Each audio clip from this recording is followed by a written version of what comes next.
नमस्कार दोस्तों, आध्यात्म के एक और नए अंक में आपका हार्दिक स्वागत है। दोस्तों, अहोई अष्टमी कार्तिक मास की कृष्ण अष्टमी को मनाई जाती है। करवा चौथ पर पति की लंबी आयु के लिए व्रत रखने वाली महिलाएं अहोई अष्टमी को संतान की दीर्घायु के लिए व्रत करती हैं और अहोई माता की पूजा करती हैं। अहोई अष्टमी का व्रत करवा चौथ के 4 दिन बाद रखा जाता है, इसलिए इस बार 5 नवंबर को माताएं यह व्रत करेंगी और तारों का उदय होने के बाद उन्हें अर्घ्य देकर व्रत को संपूर्ण करेंगी। दीपावली की पूजा से 8 दिन पहले पड़ने वाला यह व्रत उत्तर भारत की महिलाएं सबसे ज्यादा करती हैं। इस दिन बच्चों की अच्छी सेहत, सुंदर भविष्य और दीर्घायु के लिए माताएं निर्जला उपवास करती हैं। आज के इस अंक में हम आपको बताने जा रहे हैं अहोई अष्टमी की पूजा विधि, शुभ मुहूर्त और इस दिन महिलाओं को कौन से कार्य करने की मनाही होती है। तो आइए आरंभ करते हैं अहोई अष्टमी की पूजा विधि, शुभ मुहूर्त और इसके महत्व का सार। दोस्तों, कार्तिक मास की कृष्ण अष्टमी का आरंभ 4 नवंबर को आधी रात के बाद 12:59 पर होगा, यानी कि 5 नवंबर की तिथि का आरंभ हो जाएगा और इसका समापन 5 नवंबर को आधी रात के बाद 3:18 पर होगा। इस तरह यदि बात की जाए उदया तिथि के नियमों के अनुसार महिलाओं को अहोई अष्टमी का व्रत 5 नवंबर को मिलेगा। पूजा का शुभ मुहूर्त शाम को 5:33 से 6:52 तक रहेगा। इसके बाद महिलाएं शाम को तारों को अर्घ्य देने के बाद व्रत को संपूर्ण कर पाएंगी।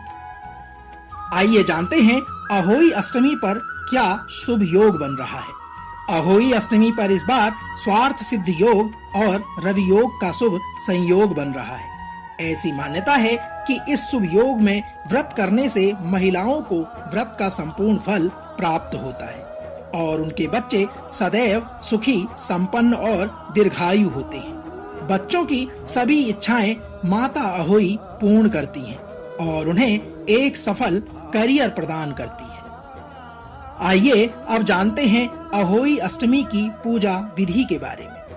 साथियों, अहोई अष्टमी के दिन सुबह व्रत रखने वाली महिलाएं जल्दी उठकर स्नान कर लें।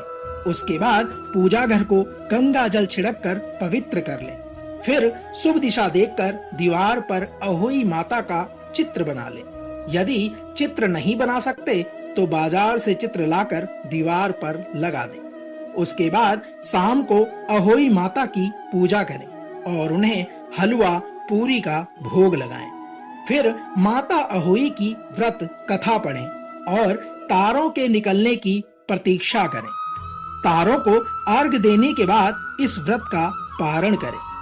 कहा जाता है अहोई अष्टमी के दिन भगवान शिव और माता पार्वती को दूध भात का भोग लगाना चाहिए और शाम को पीपल के पेड़ पर दीपक जलाना चाहिए। दोस्तों, आइए जानते हैं अहोई अष्टमी पर व्रती महिलाएं क्या कार्य ना करें। साथियों, अहोई अष्टमी के दिन महिलाएं तांबे के लोटे से भूलकर भी अर्घ्य ना दें। अर्घ्य देने के लिए स्टील या फिर चांदी के लोटे का प्रयोग करें। अहोई अष्टमी के दिन व्रती महिलाओं को सोना नहीं चाहिए और रात के समय भी जागकर भजन कीर्तन करना चाहिए। अहोई अष्टमी के दिन व्रती महिलाओं को सुई, चाकू और अन्य नुकीली चीजों का प्रयोग करने से बचना चाहिए। अहोई अष्टमी पर तुलसी के पत्तों को भूलकर भी ना तोड़ें। इस बात का विशेष ध्यान रखें कि अहोई अष्टमी के दिन महिलाएं भूलकर भी मिट्टी को ना छुएं। इस दिन मिट्टी से जुड़ा कोई भी काम करने की मनाही होती है, क्योंकि ऐसा करने से बच्चों को नुकसान हो सकता है। अहोई अष्टमी के दिन भूलकर भी किसी से झगड़ा ना करें और ना ही किसी प्रकार के अपशब्दों का प्रयोग करें। दोस्तों, तो यह तो थी हमारी माताओं से जुड़ी अहोई अष्टमी की शुभ मुहूर्त और पूजा विधि का सार। इस दिन माताएं किस कार्य को ना करें उसका भी वर्णन हमने आपके बीच भलीभांति किया। हम आशा करते हैं कि माता अहोई आपके परिवार पर कृपा दृष्टि बरसाए। इसी शुभकामना के साथ कल फिर आपसे होगी मुलाकात। तब तक जय उमापति महादेव शिव शंकर।